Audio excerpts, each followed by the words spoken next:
shit, then be on the profit. Cool up, quick and pack, make sure the paper's straight. I ain't talking catering when I say I'm selling plates. I don't care what day it is, I'ma always get paid. Private reserve OG when it's time to medicate. It's time to separate from the fake thieves.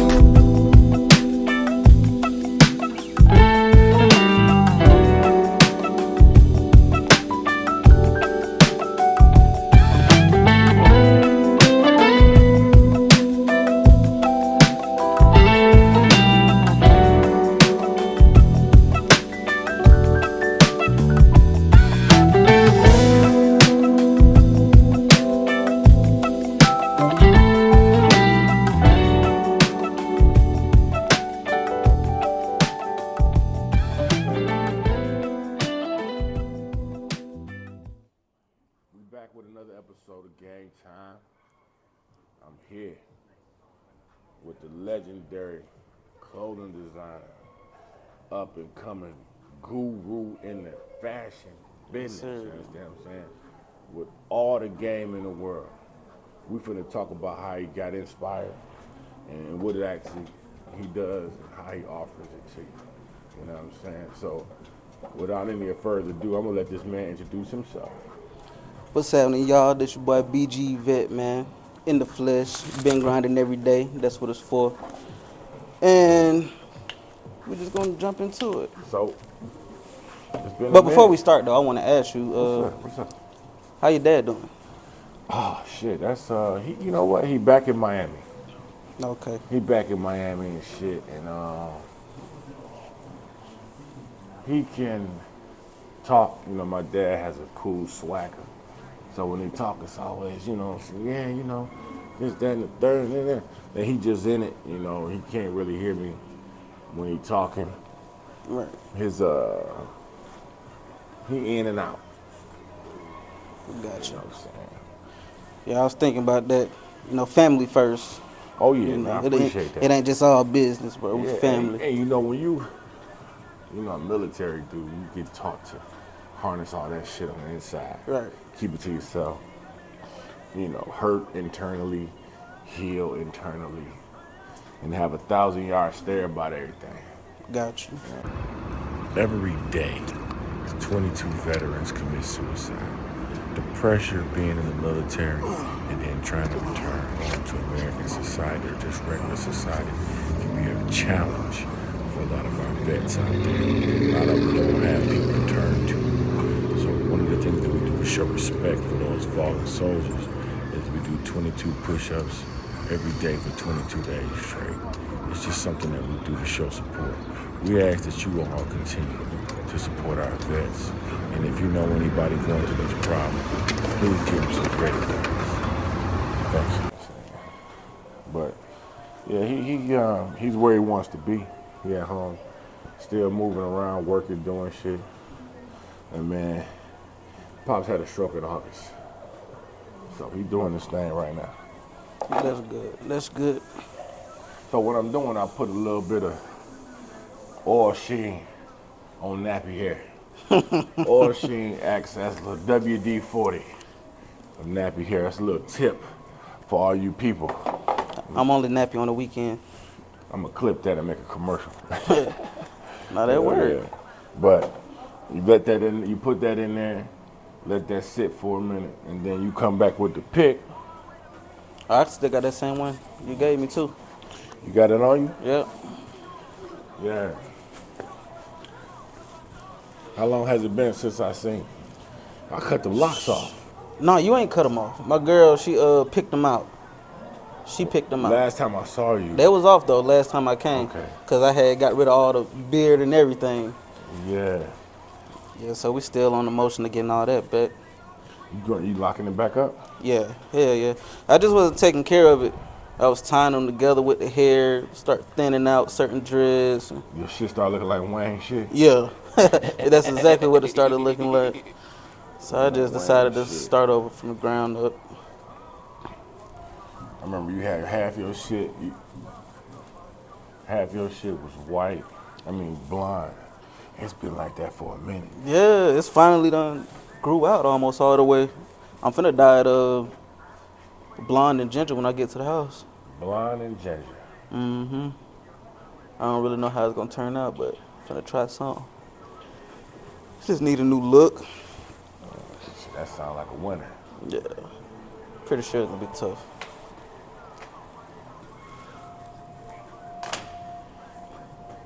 I'm about to play the latest episode of GameTyme on YouTube. I like to play it's a great show, man. GameTyme. Yeah. So Time with a Y. that's right. So you said I always ask you that. I ain't seen you in about a year. No, it's been about 3 months. It's about once every 2 months. Yeah.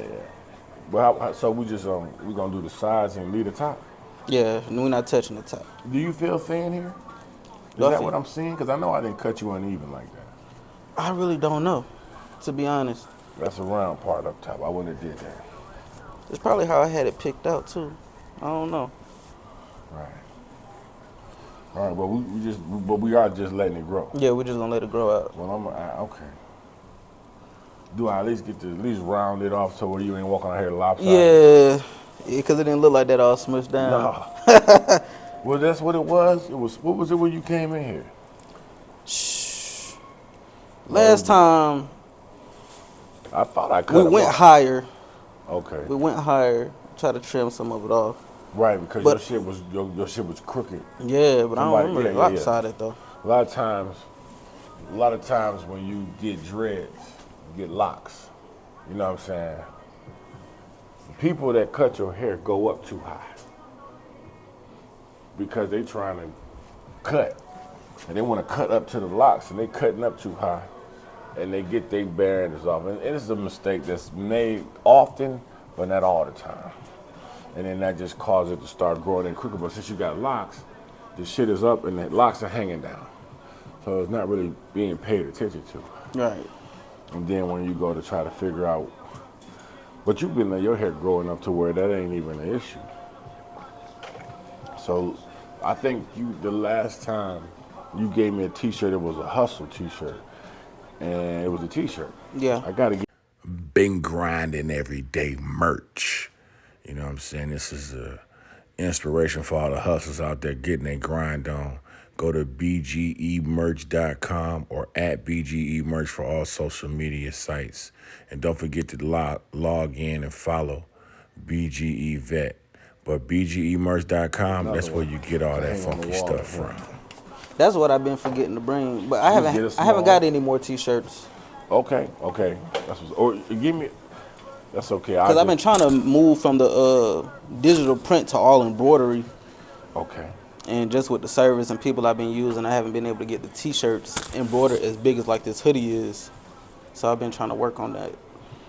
Okay, that's what's up. So now make sure you got to send me pictures of your products, and I will input them in this video. I got you. You know what I'm saying? Or if you got a video commercial, if you got one of them, I will input it right now. If you expect to have anything, you got to get in the grind mode.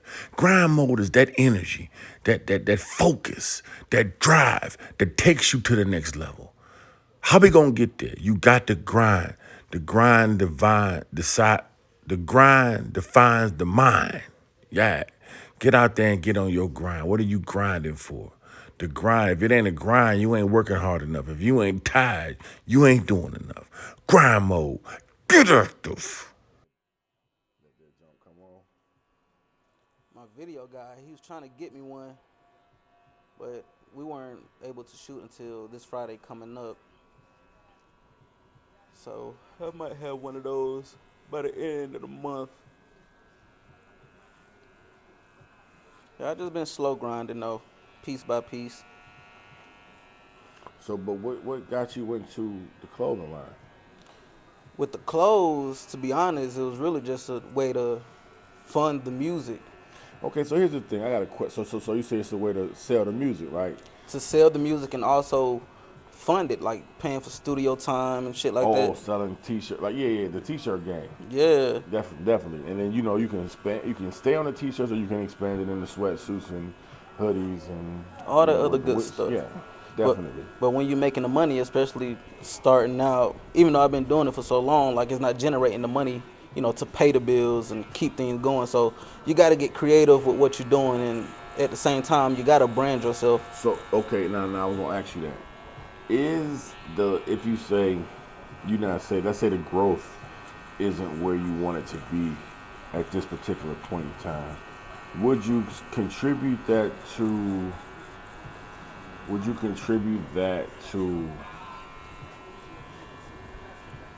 advertising? No. Or would you contribute that to marketing? Like do you know what I'm saying? Like marketing, advertising is marketing is the same thing. Right. So what would you attribute that to? Would you say the reason why is it because you ain't the interest? People buy T-shirts. They do. You know what I'm saying? They buy T-shirts. And it's actually funny because I don't have like the clear answer on it, but from my experience, I moved out to Denver in 2018. Yeah. And I was already starting to do the merchandise then with the clothes and bags and shit like that. And before I even got out there, I was already building a small fan base. But when I touched down with the clothes and the different merch, it was selling like hotcakes. Yeah, and I'm telling you, you can put, hey, it's the logo you selling. Yeah, it's the brand. Then what you do, it's gonna take a little money, but this is called the cost of being the boss. Inbox a few of these beautiful women on Instagram. Oh yeah. And then put that logo on some drawers. Drawers would not get the attention you want. Put it on some titties. Right. Put them on a nice rack of titties. Like, you got a nice set of titties. Would you wear this tight shirt for me, please? And do a video. I'll send you $100 for a 1-minute video of you wearing this shirt dancing, or you at a cookout, or you at a pool party getting splashed on. And that does work. That's gonna sell it to the women. That's who you should be marketing to, unless you got some real dope shit for the dudes. Yeah, that works, but even with that, it has its pros and cons. Really, the best form of like marketing, from what I've learned when it comes to selling, is hand to hand. Like walking down the street with them on you, going to having it on, no matter what you're doing, you gotta have it on all the time, because you never know when somebody wants to buy it.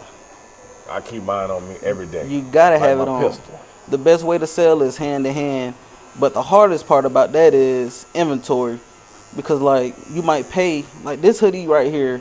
I can't even cap. This is a $70 hoodie, and it might discourage somebody from buying it because it costs so much. But when it's on hand, $70 is not a lot for a hoodie, and you have to think big. You do. And you're not talking to people that's gonna be scraping their last $2 together to buy your hoodie. You talking to rich people that want to expect it, because you talking about fabric. You talking about comfort. You talking about durability. But I'm talking about the actual seller though. Like they be like, damn, this hoodie gonna cost me $70. Yeah, it's gonna cost you $70. But like you said, you got to know who you marketing and who you selling it to. And what I was about to say, with the hardest thing about the hand to hand and having the inventory on hand, is you get it cheaper the more you buy. What would you do? How many NBA players do you know? Probably. I'm gonna just say pro athletes. Okay, yeah. I know a handful of pro athletes. Okay. Okay, I'm gonna ask you another question. How many have you given away? To them specifically? No, to people. Anybody. Well, a handful. Okay. A good amount. Last person I gave some to was Julian Newman, basketball player. Okay. Well, I'm just saying that because what you want them to do, hey, would you take a picture of my shirt, send it to me? You know what I'm saying? Take a picture of my shirt, send it to me. And then you put those pictures on Instagram. Take a picture of somebody, in a nice outfit, rocking the logo somewhere. Right. It's all about social proof. But social proof, yeah. After 5, that bitch, if you got to put that H on the tie. Yeah. You know what I mean? Put that $sign on the tie. But I'm gonna tell you though, it's rough because all that type of stuff, no matter who's on it, it doesn't work all the time. Sometimes that shit hit and miss. Like I done came out thousands of dollars paying for promotion. Even when it come like to when you said give it to the girls, I mean, from basketball players to females. I done gave out a lot of merch, but it hasn't made me the most money. The most money I've made from selling merchandise has been hand to hand, having it on, being available. Okay. Because a lot of the time, when people see who's wearing it, like when I posted the last video, Julian Newman shouting out the website, talking about me and stuff, my phone start blowing up. Oh, bro, you got him. Blase, keep grinding. I mean, phone blowing the fuck up. But that shit didn't generate the sales. Y'all still not buying it. Y'all like seeing a dream, but not buying into the dream. A handful of them. The ones that I call my friends. Word. Because, I mean, at the end of the day, you know, support factor is important. It is. You know, but you can't look at, and I get it, you're using it as the one of the cash cows on the farm right now. Mm-hmm. But ultimately, your best work and your best production comes when you're not looking at what you're doing. Like, you ain't supposed to look in your rearview mirror. You're supposed to just put the shit out there, man. Just put the shit out there. Put it out there. And I don't know how, when I say put it out there, like one time when I started barbering, I used to wear different color shirts. And every shirt, I used to wear green shirt, then I got a green card. I had green shoes. I had a green hat. Still got the damn green hat. Had all this shit on. And I would go out to the light. Because in Norfolk at 5 Points, I used to be at Cuts Unlimited over on 5 Points in Norfolk, down the street from Norview. That's where I started cutting in Virginia back in like 2010. And every day about 5 o'clock, it's a traffic jam there. I mean, this shop was a little corny-ass shop in the corner of the city. I was very talented, but I just was there for some reason. I ended up there because that's where I started going to cut to get my license. So I was in this shop getting my license, and it was like slow. So I would go out to the red light. Every fucking red light is like a long 30-car line. Right. And I go to every car passing out cars. They will never be in that spot again. But I just charged that to the game, like just out there giving out cars. I walked through mall parking lots and took 1,000 flyers and put them on every car in the parking lot. And you know, and when you do that, you only look back for like a 0.1% return on that shit. But it's just still the will and desire for you to fucking promote. And it was like on slow days. And the thing about it, there's gonna be slow days. You know what I'm saying? That's and fact. You know, unless you got 1 million clients and you schedule them bitches every hour forever. Right. Every hour forever. You know what I'm saying? Every 30 minutes forever. So, and I just think that is the, and if you are a spiritual person, and a lot of times you gotta have faith to push a product. You gotta be a faithful person, a spiritual person, because you gotta believe that the fucking galaxies is gonna align my product with the masses. So you gotta believe. That's the only reason you buying all this shit, because I believe in this shit. Yeah. So that's what you gotta. And that's important. That everybody gotta know that. Like it will never work if you don't believe in what you're doing. I'm trying to tell you, and let me tell you, it goes like that in barbering too. It's a lot of barbers out there that believe that they doing it right sometimes, and you're not. You're not. Self-evaluate. Ain't nobody more confident than a barber.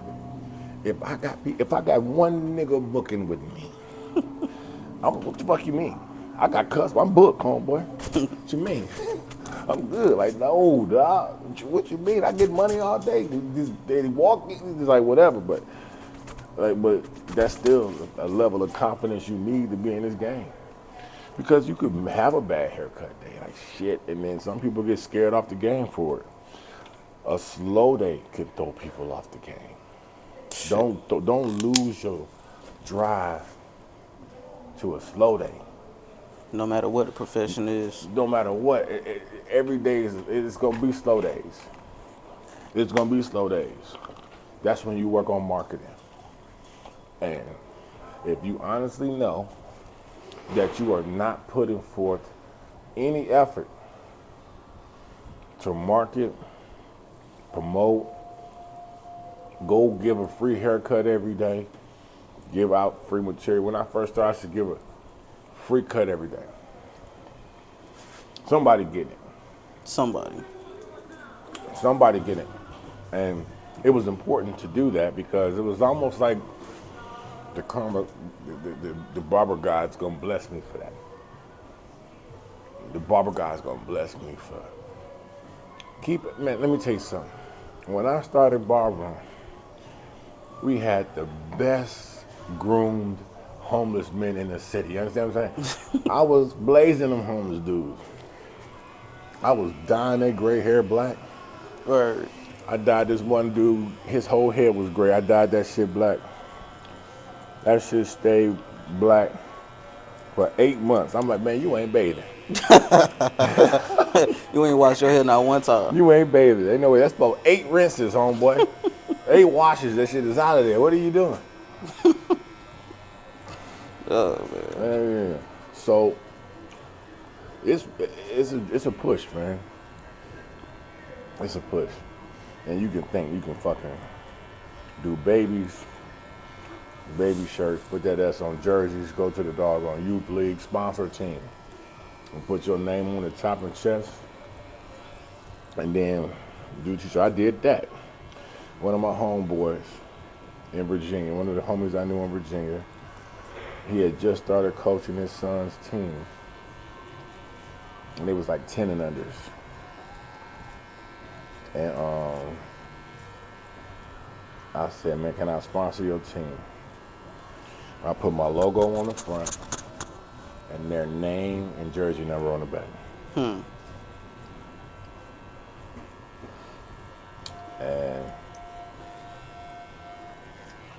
That's crazy. Me and my friends. we used to do that. I did that for talking 3 about seasons. Yeah.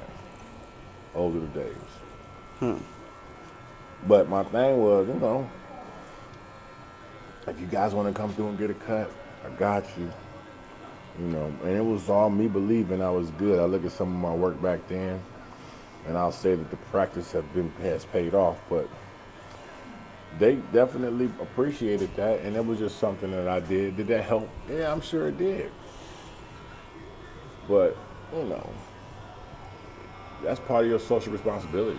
You know, Yeah, to the philanthropy. community. Philanthropy. Yeah, that shit. Looking out for them That's kids. a tough one. Watching out for the babies. So is that the transaction of you sponsoring them, giving them free cuts for the team? Well, I do that because I just want to say I sponsored the team. Gotcha. And it was dope to have them kids wearing my shirts and stuff. And then they became customers. Then I would do all the homeless day events. I got letters from governors and mayors for going out and doing homeless day.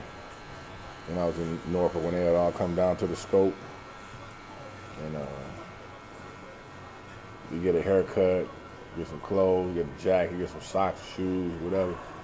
And they'll ask barbers to come down, and I bring my stool down there. And they had you cut in a little folding chair, so my back hurting all day, bent over trying to give a nigga a cut way down there. But I would do that every year just because, you know, that's just part of the cool shit about being in the game. It was being able to help people. So I was all for it. And there was a dude that had one recently. He was in the gym. And I'm like, tell me what day, bro. Don't let me forget. And I forgot. But, you know, this is a talent. I've been cutting hair since I was 8 years old and shit. So I always, you know, I've always done it. I was 8 years old when I recorded my first song. That's dope. Dopest freestyle ever. It was only like a minute and 30 seconds, but it was dope. Ain't nobody around ever heard a little kid rap like that. I don't know what I ever did with that CD.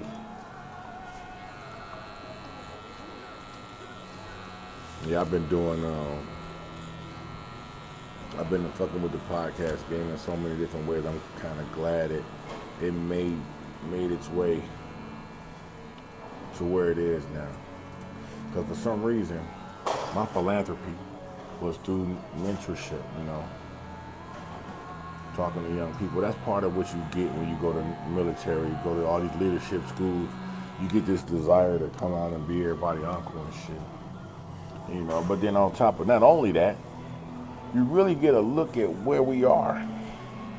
Like I go in, I get somewhat of an education, but I definitely get an education on sociology. I realize how people live in different places. Then I come back, and it's like you start seeing, you know, there's a difference in where you are and where they are. Not necessarily intellect or smartness, because the shit you learned in the military is just shit you know in the military. I mean, work-wise. When you're talking about ethics, you know, your ethic game is tight because you taught to be a team player, you taught to be a leader, you taught to not be a hater. You know what I'm saying? Right. So when you get out and you see it, it's like, why you do that? It's Why weird. You do that? You grown as hell. Yeah. Why you act like that? And that's what took me so long to get into comedy, because when I got out, it was like, how could y'all niggas be cracking jokes and shit? What's wrong? And that's like, I ain't goofy. You don't have to be a clown to be a comic. No, the truth is funny. No, the truth is funny. And my favorite comedians are not goofballs. No. Paul Mooney, Corey Holcomb, goddamn, who is that? Corey Holcomb is one of the coldest. He say stupid shit, but I mean, you know, he ain't no clown. Then you got Paul Mooney, ain't never been a clown. I don't play that shit at all. Fuck you, motherfuckers. I love Paul Mooney. Paul Mooney walk people. People getting up, leaving this shit. That's what he like. You know what I'm saying? So, you know,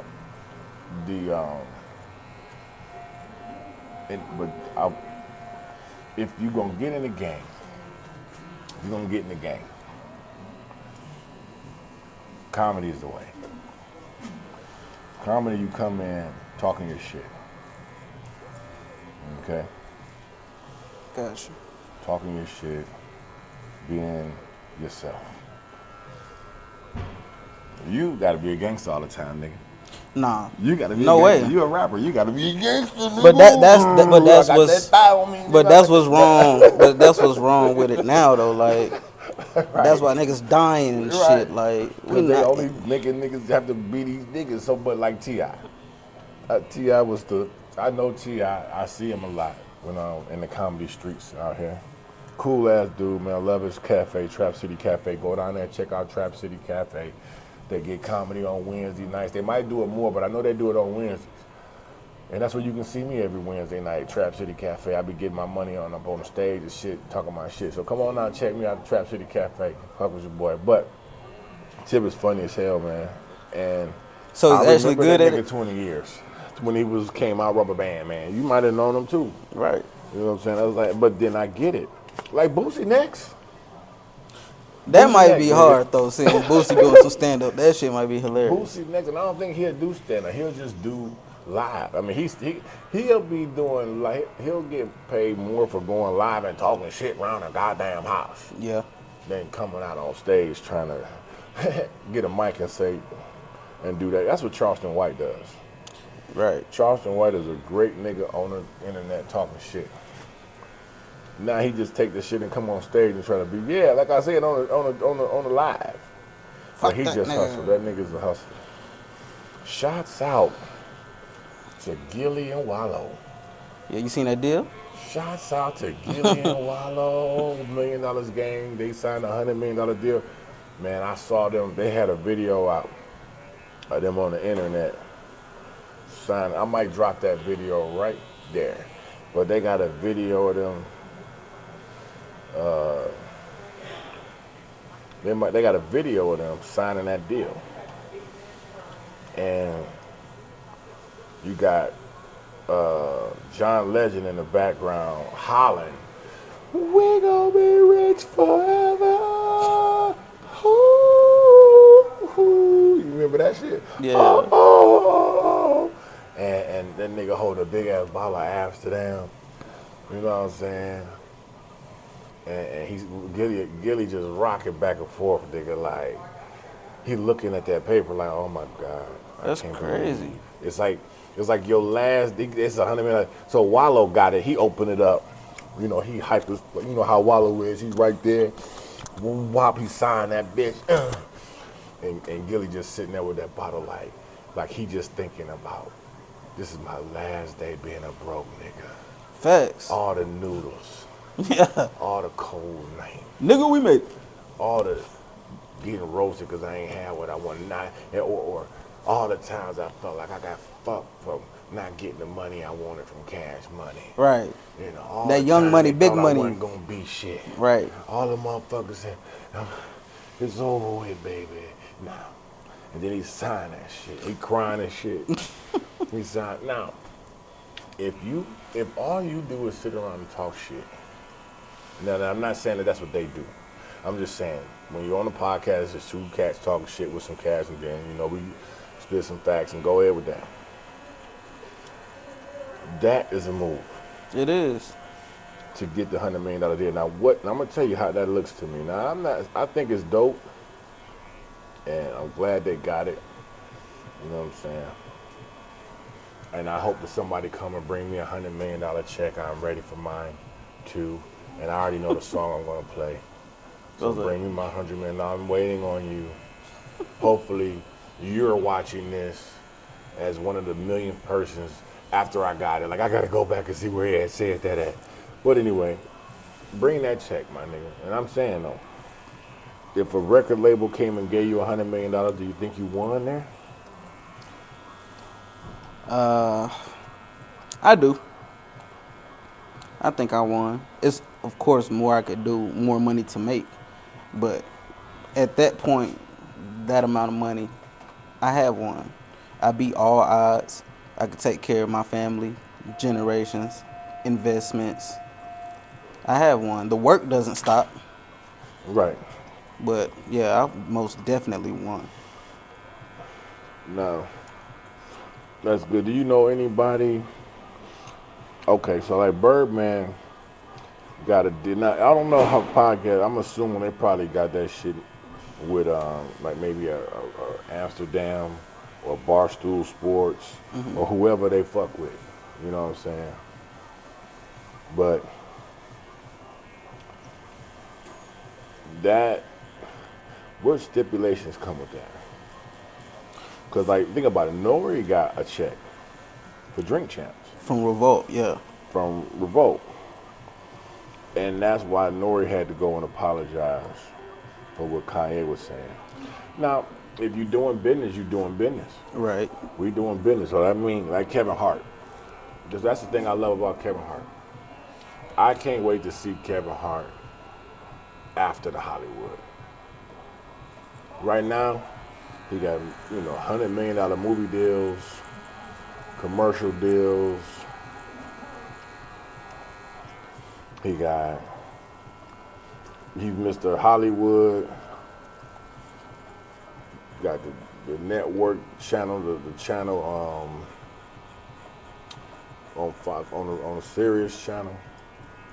He got that shit popping.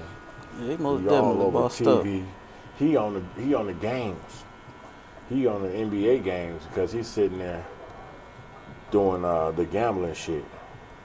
Parlays and bets. He's sitting on the couch doing the bet commercials. Oh, I see that. I see that. Yeah, he in the NBA. That's how you get drafted to the NBA, goddamn it, when you Kevin Hart. The NBA paying him. That's true. NBA paid Shaq. That's true. I'm in the league, nigga. What you mean? Yeah. Me, him, P, we in there. That's true. So he getting his check. So, and I don't know if the world will ever be done with Kevin Hart. I don't even know if that's possible anymore. Let's just remember Martin Lawrence? Yeah. He was top of the world, and he had that nervous breakdown. Yeah. And he disappeared for a few years. And now he out and he just chilling. I think the thing with Kevin Hart is he play it so close to safe, he can't fuck up. Well, I think, and that's right. I ain't mad at him for that. My thing No. is, I can't wait to see him on that tour after it's all out, like Dave Chappelle is now. Remember Dave Chappelle was the man? I don't think we'll ever get one. And then Dave Chappelle said, fuck y'all, I'm going to Africa. I don't think we'll ever see it. And then Dave Chappelle came back and started being the nigga he wanted to be. The nigga after Hollywood is who I want to see with Kevin Hart. Because Kevin Hart is a killer out here, man. This nigga done sold out every arena in the world. He's a good player. And so he is definitely on code. This is a whole ghetto ass young man. Yeah. You know what I'm saying? I mean, this is one of the ghettoest young little dudes in the world. But he has this pop sensationship about him that is like Chris Brown. I like Chris Brown. Chris Brown is still the little pop star that he was at 14.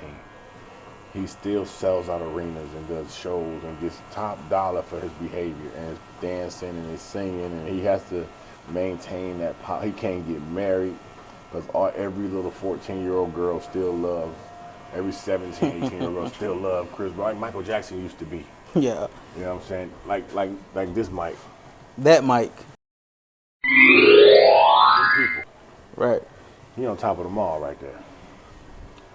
They trying to get to Mike. Mike had to. He just going to get some Jordans. He had to hop up on top of the. He had to hop up on top of the doggone mall to fuck away from these people. But that tour after Hollywood, where it's fuck all y'all. But that's the thing, and I was gonna say, I don't think we'll ever see that from somebody like Kevin Hart, Right. Because even the people you just named, from Chris Brown to Dave Chappelle, they different people, and not just a black man thing or a black person thing. Was in it just like, well, I can't say Dave Chappelle. Had Dave Kevin Chappelle Hart's never had popularity. a movie with The Rock, like that type of relationship. What the fuck? Who the fuck is Dwayne Johnson? He just he was a superstar in the wrestling world. Fuck him. That's what I'm saying. No I disrespect, don't care man. where you from. But how I mean, is Dwayne Johnson the lick? no, You said he wouldn't ever have a movie with a nigga like Dwayne Johnson. And I mean, like, is that like because he's like high level? Well, because Dwayne Johnson has done every motherfucking thing in the world. I mean, this nigga's better than Tom Cruise. This nigga beat up a lion in Hercules, man. Yeah, but the point I'm trying to make is I don't care how ghetto you is, where you come from, and not just being black, but it's some people to where if you can get me out of this situation, it's nothing I will ever do to jeopardize anything that this come with, and I'm willing to do what I need to do to sustain this. Okay. So when it comes to after Hollywood and that tour to where it's like, fuck y'all, we will never see that from Kevin Hart. Okay, but I mean, the only reason why you would have to maintain compliance is if you still trying to get money. But Kevin Hart, He's gonna always try to probably get be a money. billionaire in about 10 years. He probably be billionaire. He probably closer to a billion now because it's, again, you know, it's probably so much other stuff that he is in. We'll never not see Kevin Hart. And when we stop seeing Kevin Hart, it's because he's directing, he's owning, he's the man behind the magic. So you don't think he's gonna have a downside? Well, because I mean, because it won't be because he ain't popular. Because didn't nobody want Dave Chappelle to leave? But everybody missed Dave Chappelle. I don't feel like it's nothing that Kevin Hart won't do. That it's nothing that he won't comply. He will comply with everything. That's how I feel. Okay, that's what you're saying. He's going to comply. So you telling me? And not to call him a sellout, but he is bought. Right. So they gonna be eventually. Macaulay Culkin got old. They let his ass go. Yeah, but at the same time, he started when he was 6 years old. You And get tired of that shit. And Kevin Hart is set up to where he gonna be rich forever. Yeah. The boy done did his paper right. You know what I'm saying? And you really don't need nothing but a paid off house and $500 million. Or $100 million. $100 million in a paid off dope ass crib in a couple of places. But that's all you need. I mean, that's all you need. But what do you want? How much more do you want? Right. I feel like he'll never stop wanting. Because you really don't have to go broke I mean, you probably, like, when you say that, I mean, like, if you got the crib, because Kevin Hart can always go out and make $1 million on tour at this point. And I believe, just like Dave Chappelle when he came back, and because you kind of have to go away, because there's people that say Kevin Hart ain't funny. I mean, he's definitely characterized. He can be character. He's a dope character forever. But if his funny lamp is dim, he got to go do some more living and come back with some more shit. Dave Chappelle ducked off and went and did some living abroad. Mm-hmm. And, you know, then he made his way back through the fucking back of the comedy clubs, and he made his way back through in these little small towns, doing little spots, trying to get his muscles up. And then eventually, it was something to say. Yeah. And everybody wanted to tune in and hear what he said. Same with Cat Williams. Cat Williams go through shit just as, I ain't gonna say to sell tickets, but like Cat Williams was that dude. Throwing money. Cat Williams came to Hollywood and got it off in 6 months. Got it off in 6 months. And, you know, had it all. He may still have it all. You know, he went to jail a bunch. He got harassed a lot. Mm-hmm. He got the shit slapped out of his ass on stage in Detroit, Michigan. Somebody walked right up there and smacked the puppy piss out that little nigga. But Kevin Hart, he never says shit where nobody want to slap shit out of him. Because you know what? He jokes about himself. The most diplomatic people in the world are them Philly boys, man. Will Smith, Kevin Hart, Bill Cosby. Because they know, they say some of them people be having whole hitters with them. Like, nigga, I got a nigga that'll come visit you, boy. Yeah, that you had to pay for. Nice guy. Oh, you definitely gonna pay for it. It ain't because you is who you is. But it is because who you is. It's not because you got niggas that want to do it to make you happy. But I got somebody on my team because I can't get my hands dirty. These motherfucking people like to see me on their TV. Like Kodak Black said, the shit out his ass for me, please. Like Kodak Black said, it ain't about the money. He got steppers that'll do it for free because they love him. Like, them persons ain't them type of people. They not with you because they your boys. They with you because you paid for that security. Yeah, definitely. And again, you paying for the niggas that you go, like, definitely. That's the whole point. I will pay. You know what I'm saying? Because like Mayweather got a nigga walking around him. Like he used to sack quarterbacks, nigga. Like he used to sack blindside tackles. Right. Big ass dude Mayweather with. And Mayweather just about this tall. I'll probably whoop that big nigga ass though. But I feel like think what every little nigga say that about every bigger dude. Like I'll beat that nigga ass. But I feel like though, if you got somebody with you, and I'm not against security at all, especially professional security. You have to but have that. I feel like at the same time, if it can be bought, it can be bought from you at the same time. Right. Yep. I gladly have me paying my cousin's payroll to stay around me to shoot something up versus me paying somebody else to do security that I'm paying you 20. If he pay you 50, you'll whack me. Right. You feel me? My cousin ain't gonna do that. Right. He'll do it for free. Everybody bought. That's how Maserati Rick got killed. Come on. Maserati Rick Exactly. had security. And it's in the documentary. He was like, listen, man, we can get 20,000 for taking this nigga out. Now, you gonna join us or what? Come on. And that nigga already in the hospital. Now, you gonna stand here between us and this money? You think we gonna let us get this money? Come on. And we both all hit us, nigga. Come on. Are you just working for that nigga now? We do hit been out, baby. 20 G's, baby. Exactly. I'm coming to get it. Now, I don't want to hit you in the process. Go to the bathroom right quick for 2,000. Right. He said, tie your shoe, nigga. Yeah. And that's how he got hit. Come on. And that's what happened to that man, because he left the house on his own without a security. He left the house without a security, and that's how he ended up getting. They finna do a movie about that shit. But I mean, you know, those were the niggas riding through Detroit in they nice ass cars when we used to say bingo. That's my car. Them kids, we used to see them niggas, we used to see white boy Rick. That's white boy Rick. We used to see all them jokers running through the city. And, you know, that's crazy when they make movies and documentaries about your childhood neighborhood. That's crazy. It's really real. I got a picture I posted when we was in the 6th grade. And I'm in the picture with 3 of the biggest gangsters in the city when we was in the 6th grade. Word. Like I remember when you was in Ms. Whatchamacallit class, you could stop it. That's crazy. It was all little ass kids in there. And they all gone. Cause time caught them. Their life caught them. But you talking about 86, 7, 8, 9. There was some real shit going on in Detroit. And they was using little kids. The little kids were the gangsters because they were the dope boys. Right. They the one hand to hand with it.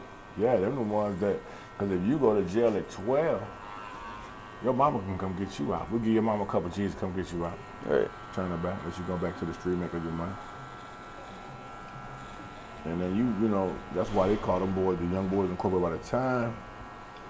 Because you figure them niggas do that from 12, 13, 14.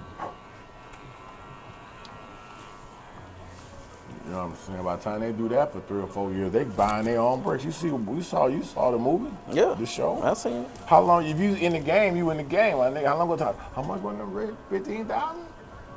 10,000? 20,000? That's a week. We making that, slanging these packs. Right. If we just hold on a little bit. As soon as you got enough money to do that, motherfuckers start hating. Y'all buying from me, y'all making me money. And now you niggas trying to cut me out. You niggas trying to cut me out.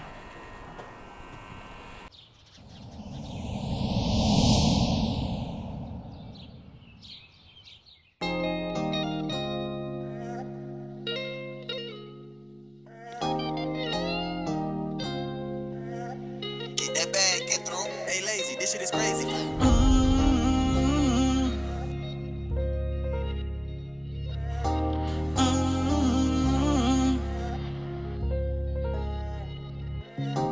Walk around with your chin up and your chest out. Grinding at your worst, gon' bring the best out.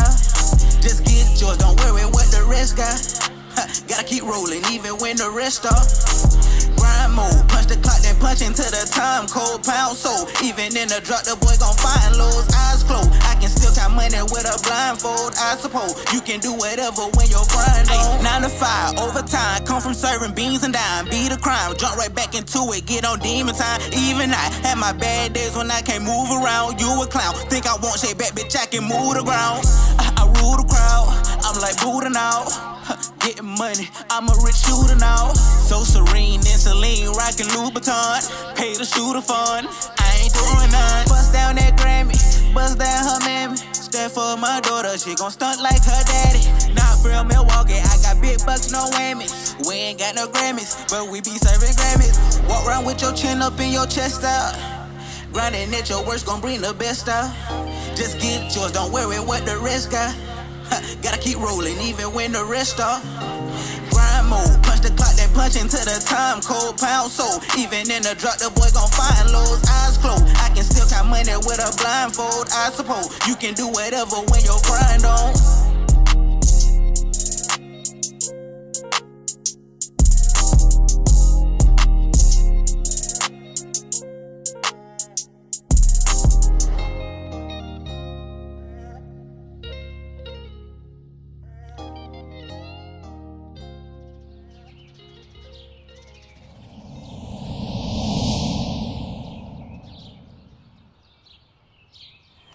Harris is one of my favorite actors, man. Oh, he's great. Wood Harris is in damn near him and his brother. His brother was in that movie. He's the bald-headed guy, cop. I didn't know that. Know that either. So that was, I call him Goggles. Goggles. He was Goggles in Sugar Hill. Wesley Snipes hitter. He was Wesley Snipes hitter in Sugar Hill. You ever saw? I don't think I ever seen Sugar Hill. Sugar Hill, man, check out the movie Sugar Hill. Wesley Snipes did a great job with what's my girl name that played in there? Sugar Hill was a dope ass movie, man. Movie about Wesley Snipes and his brother the nigga that played Eddie Kane, they grew up and their daddy was the dope man. Then their daddy started doing the dope and their mama started doing the dope and their mama overdosed in front of them when they were shouting. And their daddy kept coming up short. So when they was kids, they saw that white man that they sold, this Jewish dude that they sold dope for, beat and shoot their daddy to death. Not to death, but just fuck him up. Damn. You know what I'm saying? And then by the time they was 18, they was slanging for that dude too, because their daddy was out of commission. They stopped fucking with him. But once they got old enough, they was like, come fuck with us, we can get you paid. And they was in it, and they was running whatever, Harlem, Brooklyn, wherever they was at. And eventually, he fell in love and wanted to get out the game. His brother didn't want to get out the game. What the fuck you doing, fellow? Look, man, I just see something you don't. And he found a little girl he was in love with. My girl, she played Martin's wife in Bad Boy. Her. I know what you're talking about. She was this girl and shit. And it was just a fly-ass movie, man. Wesley Snipes had some of the flyest clothes on. This nigga was a dope boy driving the Jag. You know, never got his hands dirty. You know, running shit. It was just a cool movie that came. See, movies were different back then. The production is probably what made that nigga, the whole scene was just so fly. It was just the swag of the producers back then. But you can probably have that same movie now, and it'll have a different energy. Because it had the authentic swag of the era. It had a, right, because listen, man. Like, right. you got, compare Superfly from back then to the Superfly we got in the 2000s. It's two different vibes. It's two different vibes. Not the same. Not the same. So when you see that movie, you're going to be like, it's just that energy. Like, going to watch a John Singleton movie, Higher Learning, it has different theatrics. Right. You know what I'm saying? Quentin Tarantino, different feel to him. You know what I'm saying? Them dudes that did Lock, Stock, and Two Smoking Barrels and Snatch. See those. Those are them British movies. Where they be having the crazy white boys in there doing crazy shit. And they would have, those were some good movies. Lock, Stock, and Two Smoking Barrels. Yeah, that was a good movie. I be dropping movie bombs all the time. Lock, Stock, and Two Smoking Barrels. These British dudes, and they got to go on a money heist to get some money, but it's just the whole thing. Like, Brad Pitt was in Snatch. He was one of them knuckle boxers. Got a one-hitter quitter. Like, I like Sherlock Holmes. Yeah, Sherlock Holmes. Norton Downey in it. Yeah. I like that type of stuff. You trying to keep this as full as possible? As full as possible. Line it up. So I went and, I got this microphone in my basement. I bought a real studio microphone and shit. And I was like, I can't get the mic to work on my motherfucking computer. Because once this dude started charging me all this money to do my podcast in his studio, I knew it was going to force me into figuring it out. So I was like, I'm going to get this motherfucking mic to work. And it was a USB mic. Plug it in, and you got to go to the properties and recognize it and all that. Right. And I didn't know how to do that, so I watched about 3 YouTube videos and figured that shit out. Once I figured it out, I was like, oh my goodness. Check. It's on and popping. I already had a beat, because I always cook a beat up in the garage band. I go in there and make a beat, slow it down, hook the mic up, and just start breathing on that mother. I was like, ooh. And I was like, oh shit. Still trying to figure it out. I'm like, I use the mic. How can I use the mic for 2 people if I can barely get it one? Still trying to figure out the dilemma of the sound. And I think the dilemma is you gotta have these mics. And it just came to me. I always do my math in my head. And when I say math, I'm talking about like all my calculations. If I'm trying to come up with something, like if I'm packing, if I'm going out of town, I'm not gonna sit down in the closet in front of my dresser and what am I gonna take? All right. No, I'm doing that in my head because I know where all my shit at. I know I'm gonna go grab me, this, I'm gonna grab that, go down to the basement and get them because I know them right there. Then I'm gonna grab them, and I'm going. So then, and I'm like gonna not move to the packing phase. My bag right there, grab that. Make sure I grab this, that, and third, and make sure I ain't forget. I'm doing all that in my head. So now when it's time to move, I get up in one swoop. I go through and get it all. You did it faster than what you would have doing it sitting there in it. And that's the same thing with anything. It's like I'm in my mind like I gotta figure out a way to do this thing on this podcast. I need mics. And then it dawned on me. What did I see? I don't know if I was on, I think it was before. I was strolling through Instagram and I saw a dude with one mic talking to the customer like that. So what you think about your haircut? Like that. And I was like, they gotta have it too though. Amazon got that shit. I went on Amazon and found them Jones.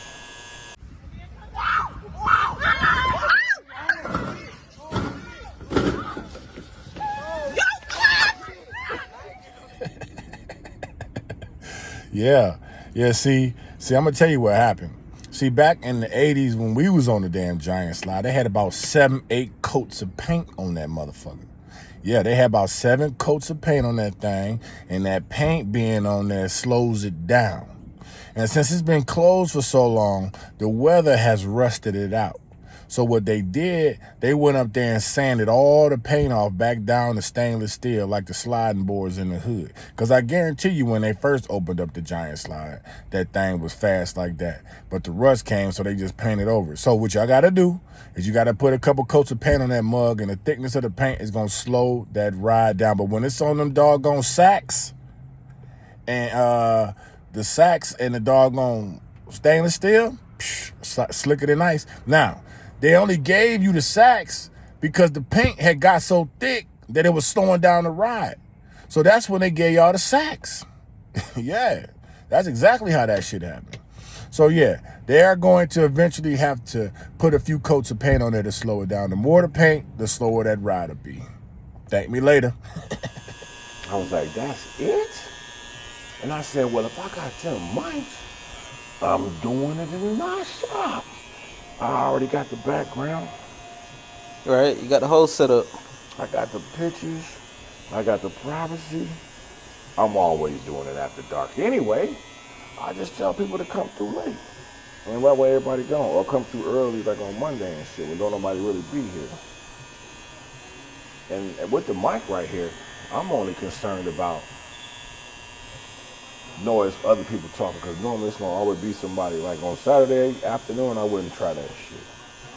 It's loud as fuck. Gotcha. So, and I was just concerned about the noise and shit. So how do these connect? Bluetooth? Yeah, you got these two. Then you see that thing plugged into the back of the phone? Yeah. Boom, boom, boom. Oh. That shuts down the microphone on the phone to where only sound coming into that phone is coming through them. Oh. $45. Oh, that's tough. Amazon. I was like so geeked when I heard that shit. It took them so long to get to me, man. And then as soon as I thought about it, I ordered it. And then I went to go order my song on the bottom and said won't be available for another 12 weeks. So I said, shit, I had to find some more. So they got a lot of them. Picked another one. And that was it. I said, I got the and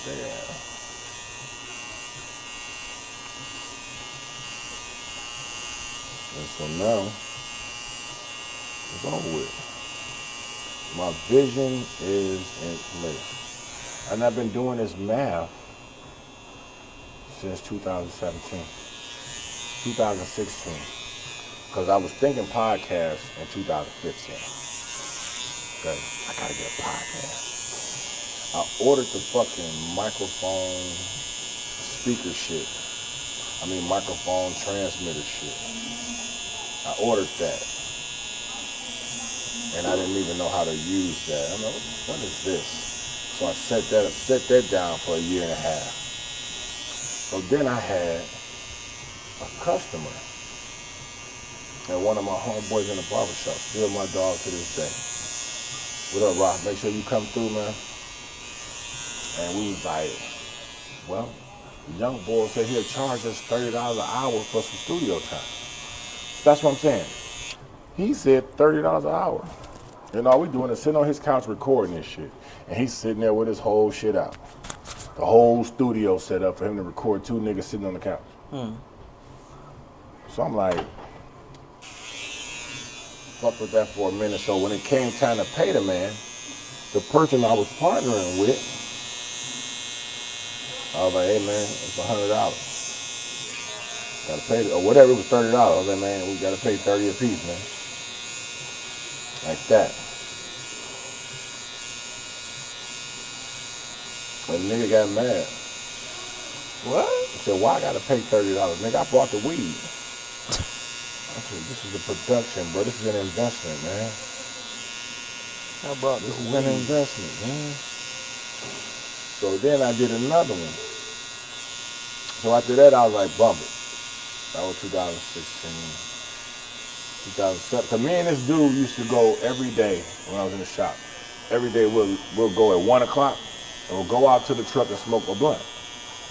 2 blunts. Probably about 20, 30 minutes. We sit out there blunting, rapping, talking real shit.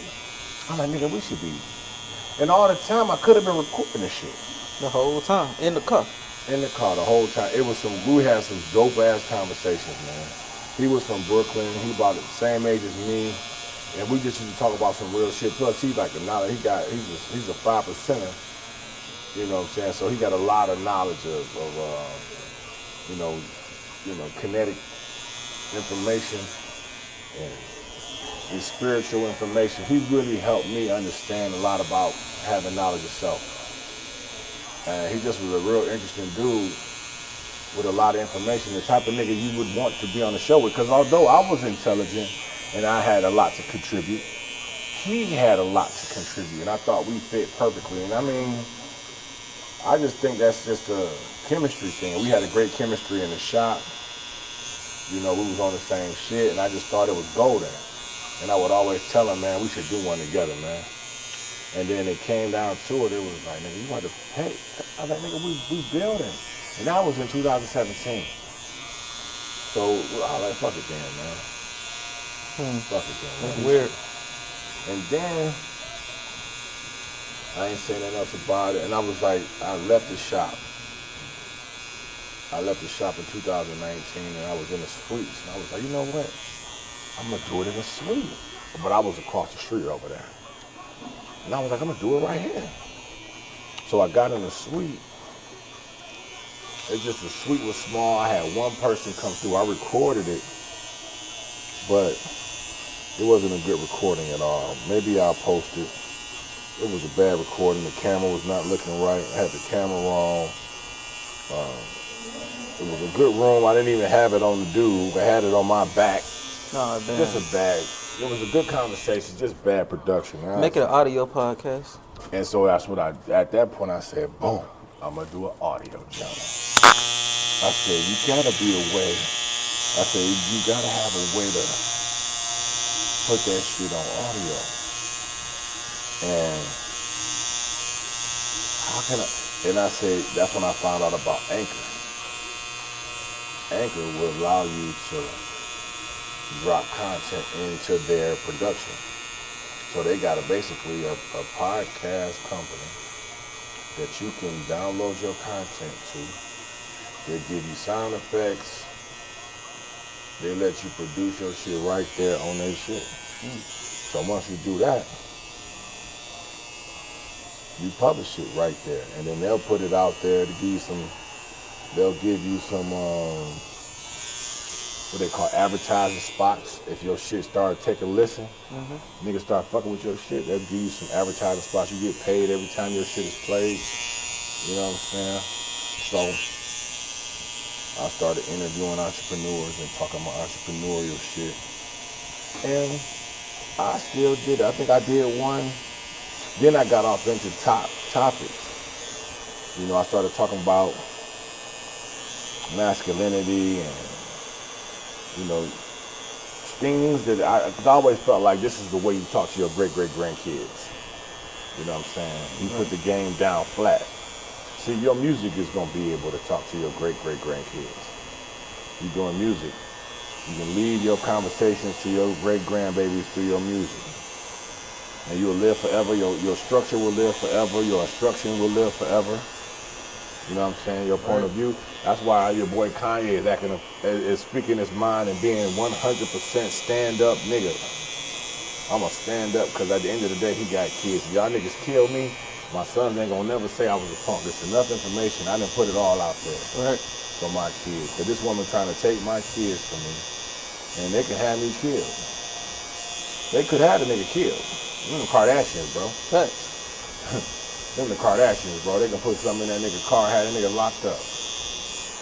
I just believe they got that type of power and they can get away with it. I mean, the only reason why they famous is because Ray J smashed Kim. The mama saw the tape, didn't like the angle, made her do it again at a different location. Then the chick put it out. But then she said Ray J leaked it. Then their humiliation from that situation is what gained everybody's attention and popularity. That's what gave them their popularity. Oh, he did that victim to that role. lady, because she was Brandy's like assistant. Oh. But she was also the daughter of Rob Kardashian, the lawyer that got OJ off. Right. So she got a law firm. Inheriting. With some stain on it too. With some stain and some prosperity, because she got a Snoop off too. Mm-hmm. But they killed them niggas. They killed them dudes. I mean, I'm sorry, those guys died for getting OJ off. Gotta be Then politically Snoop correct. Then Pac off. Like, hold on. You ain't just gonna be getting niggas off. Put something in this coffee. You know, but I don't know that to be a fact. I'm just talking shit. I'm a comedian. These are just jokes. But no, but she put that out there, and that's why, you know, once that happens, that's like right at the beginning of social media. Keeping up with the Kardashians, now they're just humility. I just don't know how I'm gonna, and now all of a sudden these bitches singing. Mm-hmm. So Ray J been quiet about it, because he could have told a long time ago. You know what I'm saying? And he just didn't. For some reason, he coming out the box with it now. You know, but they billionaires off that shit. And they basically use Ray J. The scapegoat. They use Ray J, like, nigga, we need you.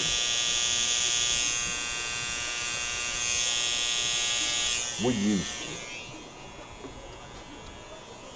You blessed us. Thank you, sir. Thank you. We'll be rich now. You better give me some money, I'm telling. I don't have to give you shit.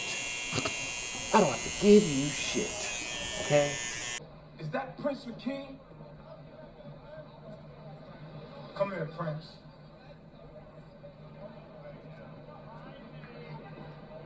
What's today's mathematics? Hey, yo, no disrespect, but we ain't in all of that, son. Build, destroy. To build is to elevate the mentalities of self and those around self. To add positive energy to every nation. To build, you must first start from the root, which is the knowledge foundation, and add on to the highest peak. To destroy is to eliminate and destroy any and all negativity that enters my cipher of supreme harmony. Peace, God. Peace, God. You wanna just sit your ass there and be quiet. You understand me? Right. Look, you know what I'm saying? Like, maybe they got Brandy's ass on. But you know Brandy killed the nigga. Driving. I didn't know that. Yeah, a few years ago she got in a car accident. I think somebody died. Somehow she was at fault. So is that why we never hear her speak about nothing when it comes to Ray J in that situation? Well, shit, she just laying low. Wouldn't you? Yeah, most definitely. Ain't that shit do me? Ain't got nothing to do. I'm quiet. And I know that's a loss from King family or whatever, so they might have. But I don't know nothing about that. You know, I do know Brandy. I know that happened because it was in the news. Okay. I'm like, well, damn.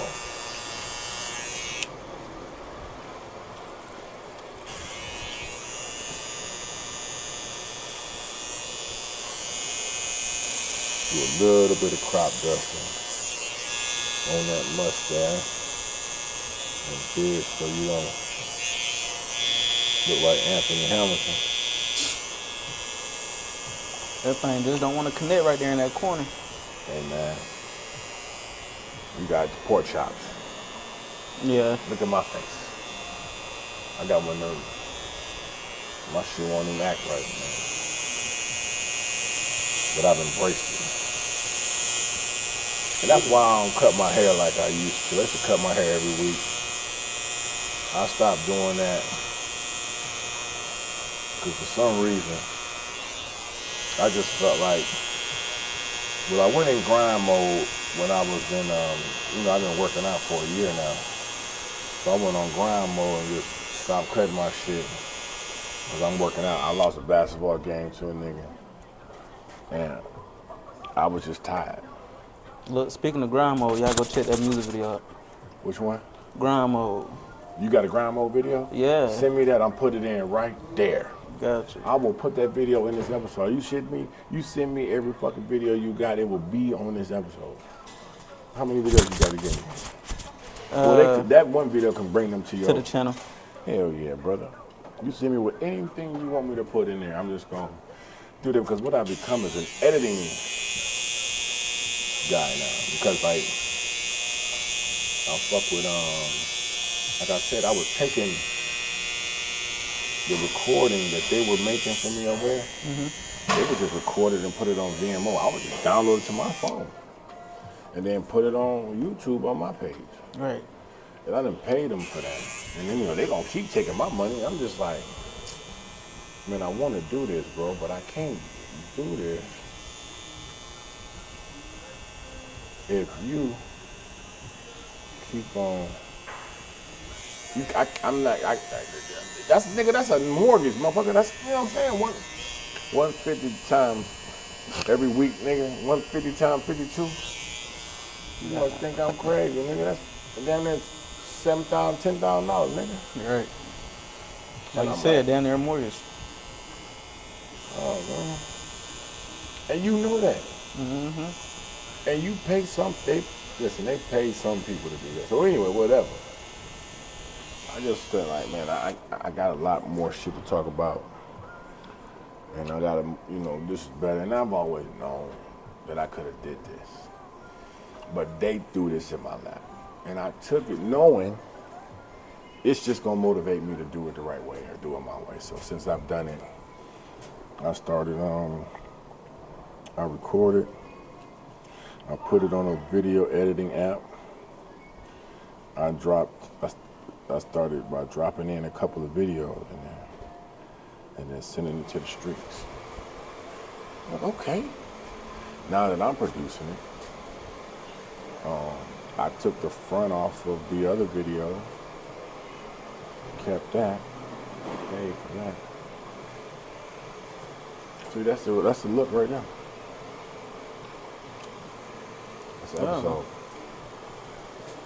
I've been looking at it too, like this is the same. Yeah, so I put it on there, and then I was like, okay, so then I started fucking with this damn app. Like, what else can I add in this motherfucker? So you can do voiceovers, you can do banners, you can do sound effects, you can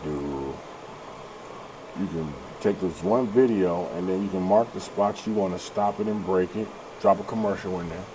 That's why I say right there, that's a video dropping. Then they're gonna look at your video, then they're gonna come back to the interview.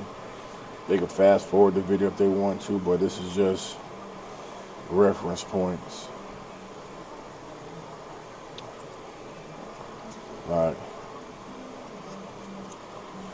My man, so one of the, and again, like when I was over there at the spot, there was just a lot going on.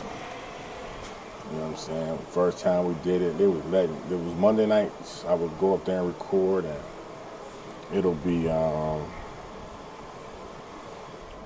they're watching the games loud as fuck. The spot where I had first came to? The comedy club. Oh, the comedy club. Okay. Uptown.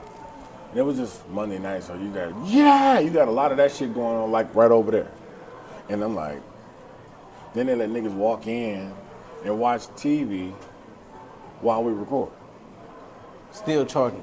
Yeah. That's crazy. I said, listen, man, since I'm paying, and then one time they had the music playing all loud, and I didn't know what, because they turned the music off and turned the motherfucking TV on. For them, they turned because they had it, we were watching ourselves while we were streaming. And it was like, you could see it, you could see what pictures behind me, I could see how I look. You know what I'm saying? They were switching cameras. I'm like, stop moving the cameras. It was just a lot, man. And it was just, I like the shot like this when then I was sitting at the table. It was me and two dudes talking, me and a dude talking, whatever. Yeah. Which was cool because the background was a green screen with the big picture and it was dope and they add pictures and all that. I just think this is more me. It's more natural. It's more natural. More organic. It's your habitat. It's my habitat, and this is where most of my dope conversations be at. So, and they would overcharge me for all these flawed situations, and I was like, you know what? There has to be a better way. I lost my shears. I don't like that because then here they go. So, yeah, so this just came to me, and I said, the microphone, like right now, the bitch got the dryer going. Right. I don't even know if that's a problem because we got the mics on, but it's like there'd be stuff like that that I would hear if I didn't have these mics, because it's gonna pick up all the ambient noise. Gotcha. But this is a barbershop and salons, and there's people in here getting it long. There ain't nobody screaming and hollering. I ain't tripping, but I still think they can still hear me and feel me. But that's the shot. And that's how it's going to be. So we can talk about all kind of shit doing this. And then, I just didn't want to do it for other reasons. It was mainly because of the mics. It was mainly because of the mics. Now they got the mics. It's like, okay, well, we can fucking do this shit now. Hand it. So now I'm told everybody, I literally just got the mics 4 days ago. 4 days ago. And I'm telling everybody, pull up. We might do one. I got a table right there. Normally we'll sit on the table, talk some shit, and then cut to the cut. But if you just coming to get a cut, then we're just gonna do the whole time with the cut. Which is better. Make sure you go check out Don't Hurt Till I Hit It With the Alcohol. That's my song. Won't hurt till I hit it with the alcohol. That's my hook and my bars right there, okay? Copyright. Won't hurt till I hit it with the alcohol. And that's in everything. The alcohol is the truth. The alcohol is going to reveal what we're talking about. So if I scarred you up, you're going to feel it with the alcohol. If I did something wrong, you're going to feel it with alcohol. And sometimes when I say alcohol is the truth can be alcohol. Oh, you're going to tell the truth when you're on that alcohol. Right. Tell the truth on that alcohol, man. I ain't gonna lie, alcohol give me one truth. I'm ready to fuck. That's it. I don't even drink no more. I try not to. I've been working out and it's like, I've been so conscious of what goes in my body. I don't even like certain people around me, because it's like, I'm thinking about this ingestional nutrition, and part of the ingestion is through your spirit. Your soul. You let miserable motherfuckers around you, that's gonna drain you. Because you go to like for instance, I know how I tell you the perfect example. I'm in the gym working out every day. When I go in that gym, I got my headphones on, I'm accomplishing something. When I walk out of there, I'm tight, I'm tired, this was a good day. Then I go in there and say, you know what, I'm gonna play basketball. Now you go play basketball, And these dumb motherfuckers can't hoop, they don't pass, they miss, they take dumb shots, you lose. You walk out of that motherfucker with a whole different spirit. Came in there ready. Came in there ready to hoop. You was feeling good about yourself because you've accomplished it. Then you get in there and realize this niggas is trash. Forgot about the workout. I'm irritated. I'm pissed. Fuck the workout. I'm going home. Right. So that's what working out has also done. Allow me to have a good time to myself. Because that's really what you got to do. You got to fall in love with it. That's the only way you're going to stay there. It's like running and reading is the two hardest things to do. Because during both of those exercises, your body's telling you to stop. Come on, man. Let's stop, man. Let's take a break. We didn't ran enough. We don't have to keep running no more, man. Or walk. You know, when you're reading, you can hear everything. Right. You get everything distracting you when you're trying to read and stay focused. So that's why they say if you conquer reading and running, you'll be successful in this world. You can run and read without a lot. That's just controlling outside distractions. Right.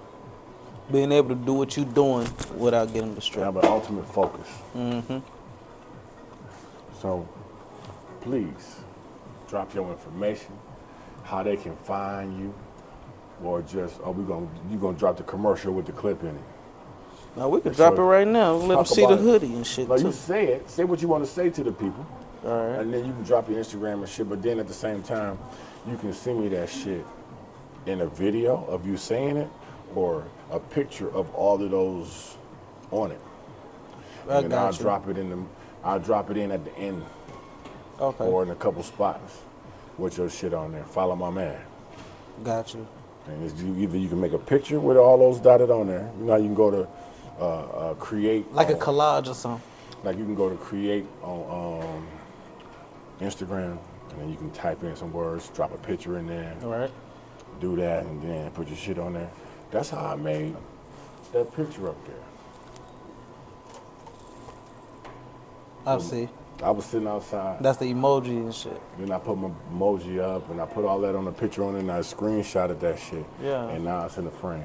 Okay. And it's a commercial. And I be dropping, you know what I'm saying? So we're gonna make sure that we have his information so that you can find him, but you can follow me at T8DAGR81. And again, it is BG Vet.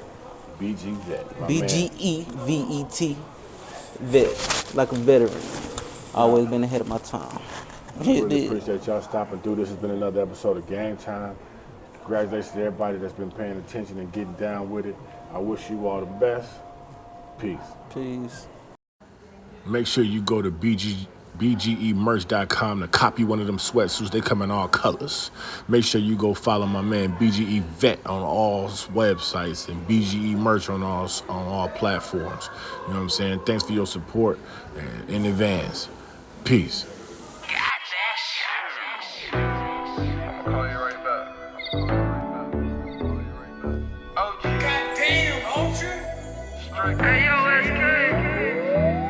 I'm too official, make plays off the dribble. Your pockets crippled, you don't even got a nickel. It's monumental, cause I used to play the middle. It's real simple, get that paper, make it triple. I'm too official, make plays off the dribble. Your pockets crippled, you don't even got a nickel. It's monumental, cause I used to play the middle. It's real simple, get that paper, make it triple. At the crib, out the mix, counting money in the bed. At the same time, got my baby girl scaling zips. Gotta listen for the dope, FedEx breaking drip. Just a day in the life of a nigga making chips. Money on my mind, so I'm steady trying to get it. Took L's all the time, feel good to be winning. COVID came around, made niggas keep their distance. All this money being made, you ain't trying to risk it. That can't be me, I'm trying to stay on my feet. I spent the grip on this shirt just to go sit and eat. What you trying to spend, nigga, that ain't too much for me. What you like to drink, baby, come and sit with a G. Driving through the Great Plains, sipping on champagne, counting up cake from the plate that I just made. My mom know I judge, she be sending me plays. She always pray that I make it home safe. Got off papers and caught the new pole. I ain't in no beef, but shit, who knows? Spit the stack on my teeth, just got some new goals. If you not talking money, then leave me alone. I make a whole lot of cheese on these niggas' goals. About to catch a flight to smoke weed in the snow. Baby said she never been skiing before. I'm trying to see if I can find some peas for the low. I'm I'm always plotting, I need my profit. I can't slip up, gotta move with caution. These niggas be watching, so I keep my rocket. The only thing I'm trying to do is fill up my pockets. But these niggas don't see the vision. They never really do till you really start winning. On the phone talking money, ordering chicken. To live on this, you gotta wanna go get it. I'm too official, make plays off the dribble. Your pocket's crippled, you don't even got a nickel. It's monumental, cause I used to play the middle. It's real simple, get that paper, make it triple. I'm too official, make plays off the dribble. Your pocket's crippled, you don't even got a nickel.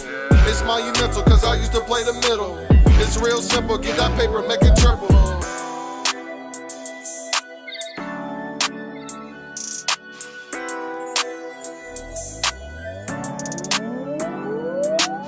Yes, sir, make some noise.